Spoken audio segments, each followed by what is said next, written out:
Today, we're going to build a fully customizable and animated time counter within Canva. We'll cover everything from the initial design all the way through to the animated transitions, sound design, and music, all of which came from the Canva asset libraries. You can get the full template on my Patreon. More on that later. Let's get into it. Open Canva and create a new design. I'm using a 16:9 video crop, but you can follow along in mobile format if preferred. Let's first change the background color of the canvas to dark gray, or whatever color suits your theme. Next, jump into your chatbot of choice and enter a very basic prompt like, list out all of the years from year X to year Y. Just fill in the blanks with your own date range. Now it should give you back a large list of numbers, which you can simply copy and paste onto the canvas. And you don't have to use years for this. You could use seconds, minutes, hours, days, or whatever time format works best for your project. Choice is yours. Now update the font to one that suits the overall aesthetic. I'm using Droid Serif, which matches really well with the finished design. Increase the font size to around 140 to 150 pixels, depending on the font you choose. Now drag a guideline down to the halfway mark of the canvas and align the year you want to start on directly in the center. Next, press R on your keyboard to create a rectangle shape.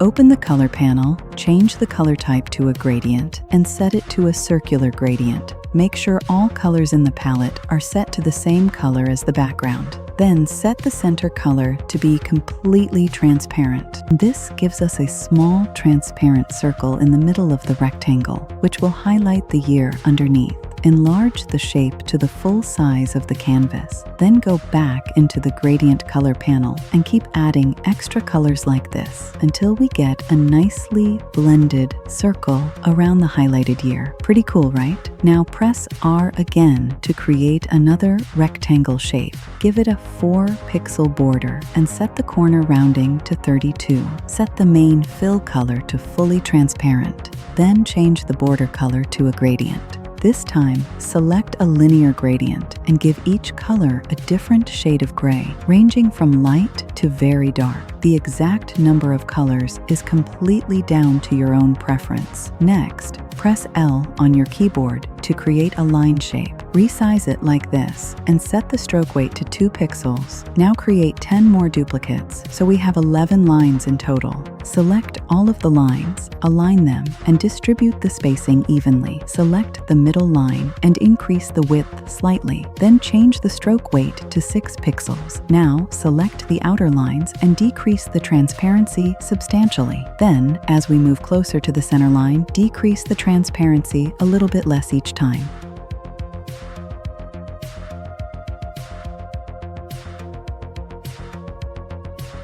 Set the smaller lines to pure white and set the center line to gray. Select all of the lines and group them together. Position the group to the side of the counter like this. Then hold Alt on your keyboard to create a duplicate and place it directly on the other side. Now press L again to create another line. Set the stroke weight to 2 pixels, then change the line type to elbowed. Create a small elbow like this and place it in the top corner of the counter frame. Now create another one and place it on the opposite side. Select both angles, group them together, then create a second version at the bottom of the frame and rotate it by 180 degrees. Decrease the transparency substantially. Next, press T on your keyboard and type out year or whatever unit you've chosen for the counter. Give it a sleek font like a grandeur, which is what I'm using here. You can also give it a subtle linear gradient color using different shades of gray. Decrease the transparency to around 70% and place a small line just beneath it. Now create one more rectangle. Give it a linear gradient with multiple shades of gray. For this one, we need 2 darker shades on the outside, 2 lighter shades on the inside, and the very center shade should be completely transparent. So in total, we have 5 colors in the palette. Decrease the transparency of the whole shape to around 20%.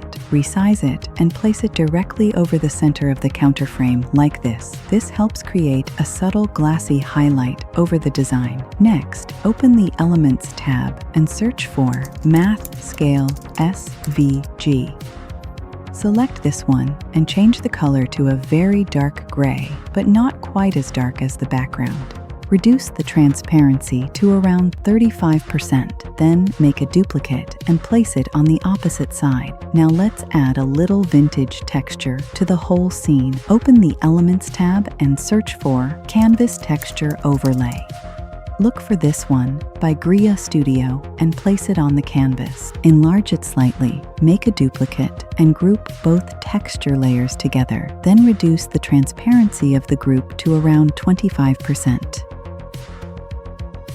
Nice. Now we can start animating the counter. Set the page duration to 10 seconds, then press Ctrl D to duplicate the page. With the second page selected, open the Position tab and find the text layer with the year range. Hold Shift on your keyboard to keep it perfectly aligned, then reposition the text so the next year you want to highlight is now in focus. Place a match and move transition between the two pages. Set the duration to the maximum. Now, let's give that a quick preview.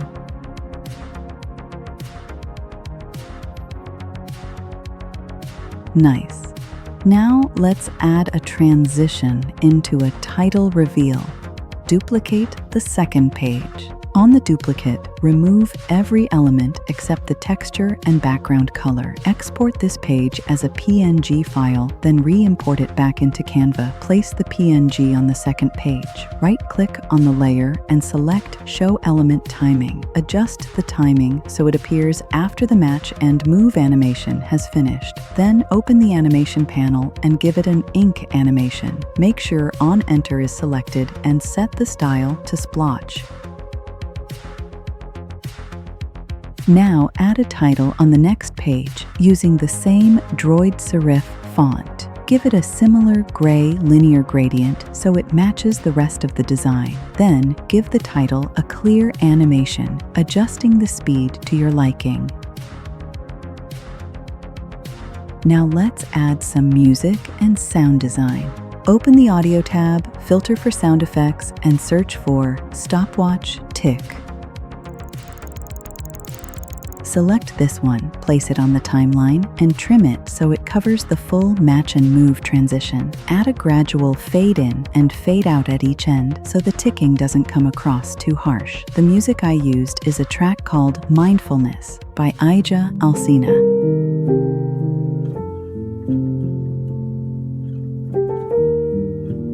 Place it on the timeline, then add a fade to the end so it feels like a short but finished segment.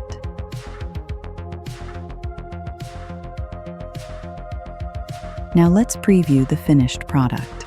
Oh, and FYI, you can get this whole template on my Patreon. You would simply need to replace the text block on each page, and the rest should fall into place.